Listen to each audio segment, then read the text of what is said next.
Primeval, starring Brooke Langton as Aviva Masters, Dominic Purcell as Tim Manfrey, Orlando Jones as Stephen Johnson, and Gabriel Mailma as JoJo. This movie was directed by Michael Kettleman, who also directed the poorly received Netflix adaptation of Cowboy Bebop. Warning, this content contains extreme spoilers and beyond. I saw this movie a while back and really enjoyed it, as much as one would with the knowledge of it being a certain percentage true. There are many accounts of this dino crop doing exactly what you see it doing in the movie, and to this day, its whereabouts are unknown. You know what they say, no body, no death, you know, like in the movies and stuff. But it's that fact that magnifies my enjoyment of this movie. That's just me. Any movie about crazy, outrageous things with a tagline of based on true events, stories, recollection, anything like that, I'm in. So, Primeval opens with a very distinct picture of what I believe to be a sphinx underneath the words Hollywood Pictures, as if part of it, one with it. My favorite thing is next. Inspired by a true story. Beyond this, a militia is seen on the wrong side of battling the dino crop. Somewhere in a corporate office that I believe to have something to do with news, our group is sent off to get the scoop. Once in Africa, it's revealed that Dino Croc is called Gustav and is responsible for hundreds of deaths. The group set out in search of Gustav.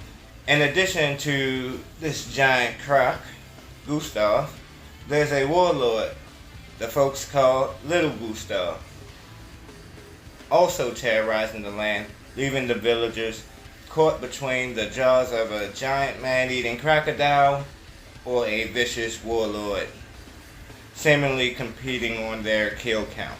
Upon arrival, they meet with a guy in Burundi, a hunter who wants to capture Gustav. So with a giant cage, they set out to do so. In a small village with folks rejoicing to be rid of one of their major problems in their daily lives, later that night, they awkwardly attempt to sing Amazing Grace to appease the villagers and visit a shaman, because if you're gonna go up against a giant croc, every advantage counts, and you can take that to the grave. But the shaman doesn't have any good news for the group. Eventually, with paid help from the villagers, they set up the trap and are unsuccessful in this attempt. In the morning, Stephen witnesses Little Gustav's men execute the shaman and his family. He tells, or rather shows the group, and Aviva, being from America, is naive to the way things work where they are. Later that night, they try the trap again, but a kid from the village, for some reason, enters the trap and sets it off. Gustav shows up, thrashing the cage around. Tim jumps into the water in an attempt to rescue the villager. Successful, Steve administers CPR. The villager desperately wants to leave there, figuring if he helped capture Gustav, the group would take him back to America. Soon after this, Gustav is at the base camp, exacting karma on a soldier trying to have his way with Aviva. The group intend to leave, but Little Gustav wants them killed. They are saved by that villager named JoJo, earning himself a ticket out of there back to America. Granted, the group, or at least Steven, survives. Holed up in a small shack, the group stands off with Gustav, losing the hunter. In the morning, the group gets attacked by Little Gustav's men, killing another member. The men give chase, scattering the group. Most of the group reunite, but Stephen, finding himself alone, is being stalked by Gustav. Unable to outrun the massive croc, Stephen is chased down and is eaten. and what I would call the best scene in the movie, mainly because of the way it was shot. The remaining group are seemingly rescued, but it's just more of little Gustav's men.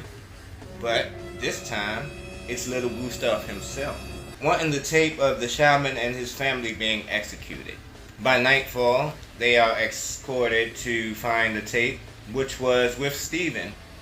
So the tape ended up in Gustav's nesting area, and Tim is made to retrieve it, seeing Stephen's remains amongst the bones. Tim also finds a beautiful blade, busting a move on his guard and escaping just for a moment.